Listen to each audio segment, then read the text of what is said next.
Je vais vous présenter donc le volume sur le pouvoir, qui est un nouveau volume dans la collection Théma. C'est une collection assez ancienne chez Vrin, mais qui a aujourd'hui une toute petite nouvelle actualité, puisque la collection était un tout petit peu en sommeil ces dernières années. Ce volume prépare une autre série de livres qui vont paraître, notamment autour de la science. Donc il s'agit d'une collection thématique qui essaie de proposer une approche pluraliste autour d'une notion. Et c'est une collection qui est plutôt destinée à des étudiants un tout petit peu avancés, en fin de licence 3 ou pour la préparation des concours. Il y a des volumes très emblématiques dans la collection, notamment celui sur le principe, qui a été très utile pour la préparation à l'agrégation, ou bien pour la préparation au concours d'entrée à l'ENS. Et puis il y a des volumes aussi plus directement tournés vers la recherche, notamment un des derniers sur les métaphysiques contemporaines. Donc c'est une collection, vous voyez, qui a cette dimension de préparation au concours, mais aussi d'initiation un tout petit peu à des recherches plus poussées. Et celui que l'on vous présente aujourd'hui doit se lire aussi peut-être en complément avec un volume un peu plus ancien qui est paru aux éditions Vrin il y a une trentaine d'années, qui s'intitulait aussi Le pouvoir. Et donc on a essayé de faire en sorte que les deux volumes se recoupent, ne se répètent pas et présentent des approches nouvelles. Alors ces approches, il y en a qui sont très classiques, autour d'Aristote, parce que ça permet de définir beaucoup le vocabulaire et tous les termes connexes autour de la notion de pouvoir, comme la puissance, la violence, la contrainte. Des approches historiques autour de la mutation de la notion de pouvoir au Moyen-Âge, où Didier Ottaviani montre que la conception, disons, héritée du néoplatonisme que l'on pouvait se faire du pouvoir à cette époque-là, c'est-à-dire une conception très hiérarchique, est remise en question à la fin du Moyen-Âge, au début de la Renaissance, et même est déportée. C'est-à-dire qu'on ne réfléchit plus sur le pouvoir comme dans une perspective, disons, simplement hiérarchique, mais on pense plutôt l'institution, la souveraineté, qui s'identifie à une institution abstraite. Et donc au fur et à mesure, à travers un fil chronologique, on voit les différentes déclinaisons de la notion de pouvoir. Donc le premier moderne, le plus important, disons, pour la question du pouvoir est évidemment Hobbes. Et Philippe Crignon montre de manière très originale quelque chose qui peut servir bien davantage qu'à la préparation d'un concours, qui offre des pistes très originales sur l'idée que chez Hobbes, le pouvoir est moins un droit de l'État qu'un devoir du souverain. Et il dit très, très clairement, à la page 88, que le souverain n'a pas le droit de renoncer à ses droits essentiels, aux droits essentiels de la souveraineté, qu'il n'a pas le droit de les transmettre ou de s'en démettre, et qu'il ne peut pas renoncer à ses attributions. Donc le souverain a moins le droit d'exercer son pouvoir que le devoir de le faire. Parce que, pour Hobbes, une puissance est toujours active et productrice d'effets. À partir de là, on voit aussi que ces idées peuvent se rapprocher de celles de Nietzsche. Cette idée que le pouvoir ne peut pas s'empêcher de produire des effets, c'est ce que Nietzsche développe, et Blaise Benoît montre assez clairement ce que ça implique pour la question cruciale chez Nietzsche, qui est la question du nihilisme. Marc Mescalque et Claude Gauthier, eux, s'interrogent sur une dimension autre du pouvoir, qui est la question du pouvoir symbolique. Et ils montrent tous deux ce que ça implique, comment un pouvoir symbolique relève d'une double prérogative. Marc Mescalque montre que le pouvoir détermine ce qui est dépassé, ce qui est archaïque, ce qui doit être rejeté dans le passé, pour un détenteurs du pouvoir, les vaincus, les colonisés, les subalternes, les minoritaires, sont rejetés dans un passé archaïque. Ce sont des sauvages, des barbares, des primitifs. Pour Claude Gauthier, l'apport de Bourdieu est plutôt de montrer que le pouvoir a pour prérogative de déterminer ce qui est légitime. Et qu'à ce pouvoir s'attachent les notions plutôt de généralisation, d'universalisation. C'est ce qui inscrit le pouvoir dans la durée. Et enfin, la dernière contribution, hein, celle de Stéphane Habert, interroge une hypothèse qu'avait fait Weber, celle selon laquelle le pouvoir tend à devenir de plus en plus impersonnel, surtout en Occident. C'est d'ailleurs ce qu'affirmait Foucault. Le pouvoir n'est pas toujours un pouvoir exercé par une autorité ou par un agent discernable. Nous participerions à des arrangements anonymes. Nous subirions donc un pouvoir impersonnel. Et Stéphane Habert relativise beaucoup cette idée, hein, justement, en rappelant qu'aujourd'hui, les dispositifs, les systèmes anonymes de pouvoir servent aussi des intérêts de groupe, des intérêts parfaitement identifiables. Alors je vous laisse la parole. Oui, je crois que Patrick a bien montré l'essentiel de l'ouvrage, qui ne vise pas à l'exhaustivité, mais vise à se focaliser sur certaines grandes figures de la pensée occidentale depuis l'Antiquité, depuis Aristote, jusqu'à l'époque contemporaine. Alors ce qui ressort aussi de ce qu'il a dit, c'est qu'à l'époque contemporaine, depuis Hobbes en fait, la figure du pouvoir a été beaucoup, j'allais dire, capturée, identifiée, représentée par l'État.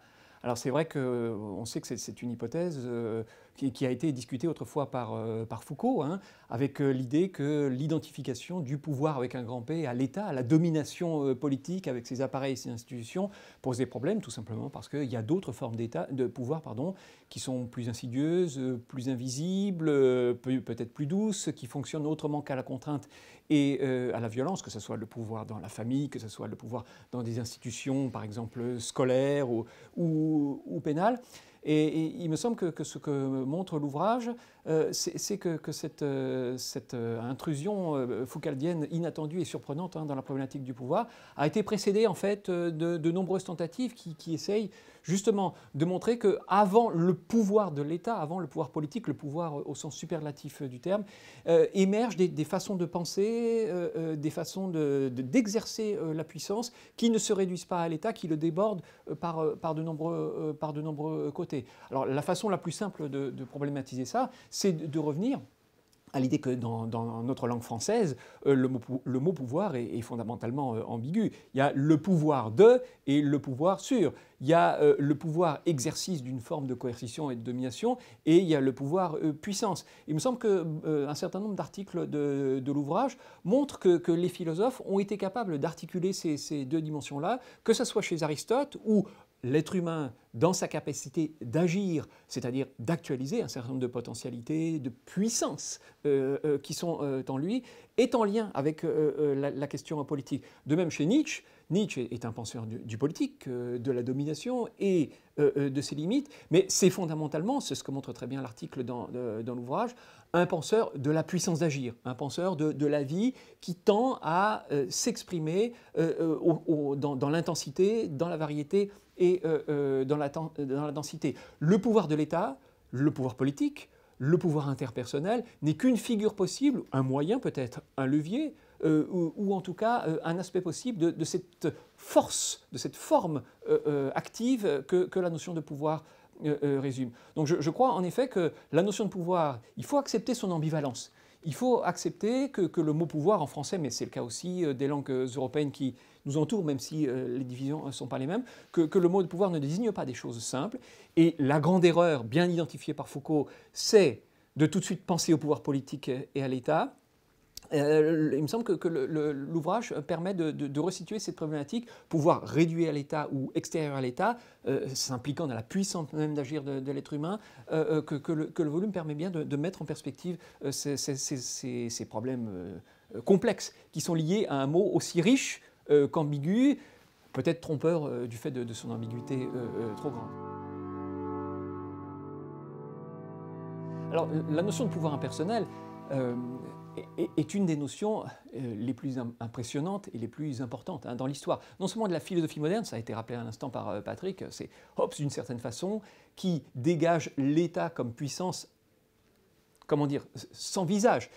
Chez Hobbes, ça a été bien rappelé dans l'article, le monarque n'est qu'une des incarnations possibles du pouvoir suprême. Une assemblée peut bien faire l'affaire, et on se dit que par cette ambivalence, monarque ou assemblée, il y a déjà une manière de penser que le pouvoir ne s'incarne pas dans une personne, selon le modèle enfantin ou simpliste du dominant ou de celui qui donne des ordres et qui oblige ceux d'en bas à obéir à ces quatre ces quatre volontés. Donc c'est une idée fondamentale de la philosophie politique moderne qui essaye de donner à l'État sa dignité philosophique et sa complexité ontologique, mais c'est une idée dont la théorie sociale moderne, la sociologie, les sciences politiques ont hérité. Et comme l'a rappelé Patrick, c'est probablement Max Weber qui a donné à cette idée de pouvoir impersonnel son expression la plus forte en décrivant, même si Weber n'est pas un évolutionniste au sens traditionnel et ne voit pas de loi de l'histoire absolument linéaire et simple, mais en décrivant l'évolution globale du pouvoir d'État comme une évolution vers, disons, l'ascendant de règles abstraites, de normes sans visage, elles-mêmes articulées, disons, à ces puissances impersonnelles que sont les puissances du marché et de l'économie capitaliste. Ce que j'ai essayé de faire très modestement, c'est de replonger cette idée puissante, et encore une fois, dont la fécondité est tout à fait incontestable, dans le bain vivifiant de l'histoire réelle, et en particulier de notre histoire contemporaine et présente, en la confrontant à, disons, à la dynamique de long terme du néolibéralisme. Quand on remonte très en arrière, les interprétations du néolibéralisme, et jusqu'à Foucault lui-même, qui en a donné une interprétation absolument géniale et comment dire, prophétique dans les années 70, on a l'impression que l'idée était justement que des mécanismes anonymes, ceux du marché, imposés eux-mêmes par les normes impersonnelles de l'État, étaient voués à désormais s'emparer de la société et dominer. Il me semble que plus on avance, plus on s'aperçoit que, disons, la description de ces phénomènes en termes de classe n'était pas si mauvaise que ça, et que sur le long terme, ce qui pose question, comme l'avaient vu les anciens, c'est quand même l'ascendant de certains groupes sur certains autres. Rappelons que les questions qui nous occupent aujourd'hui, les questions d'inégalité, mais plus essentiellement encore peut-être, les questions de domination des classes riches, des classes possédantes, dont l'existence dans une société déforme tout, que ce soit l'univers médiatique, l'univers culturel, l'univers judiciaire, bien, on s'aperçoit qu'une interprétation en termes plus classiquement classistes, pourrait-on dire, et donc en termes d'intérêt de personnes et de groupes, ne fonctionne pas si mal. Ça nous renvoie à une ambiguïté qui fut celle de Marx, qui n'est pas présent dans le volume en tant que tel, mais auquel un certain nombre d'auteurs font allusion tout de même. Marx, il peut toujours être lu de deux façons. Il peut être lu comme un penseur de la lutte des classes, c'est-à-dire d'intérêts qui s'entrechoquent, ou bien il peut être lu comme un penseur, disons, de systèmes anonymes qui s'emparent de la société, et à ce moment-là, on est tenté de représenter le capitalisme comme une espèce de monstre dont sont victimes, entre guillemets, tous les membres de la société, que ce soit les prolétaires ou les capitalistes eux-mêmes. Ce qui est frappant chez Marx, c'est que ces deux lectures, l'une, comment dire, classiste, voire interpersonnaliste en termes d'intérêt, et l'autre en termes d'autodéploiement, on peut dire irrationnel, d'un système voué à s'auto-reproduire et à s'auto-élargir à l'infini de manière folle, que ces deux lectures coexistent chez Marx. Alors selon les périodes de l'histoire et selon les traditions auxquelles on se rattache, on peut accentuer l'un ou l'autre des aspects. Mais la force de Marx, ou sa faiblesse, parce que les deux aspects ne sont pas articulés, c'est justement d'avoir maintenu la coexistence de ces deux systèmes. Mon but, il fut modeste, a été de montrer que la phase historique dans laquelle nous sommes, qui nous permet de relire la trajectoire longue du néolibéralisme, enfin ce qu'on a appelé néolibéralisme, nous conduit aujourd'hui à un déplacement d'accent qui nous ramène un peu vers une vision plus centrée vers les intérêts et leur puissance irrépressible, dans leur capacité d'irradier en quelque sorte la société tout entière, y compris jusqu'au point où les effets de nuisance et les effets pervers en deviennent patents.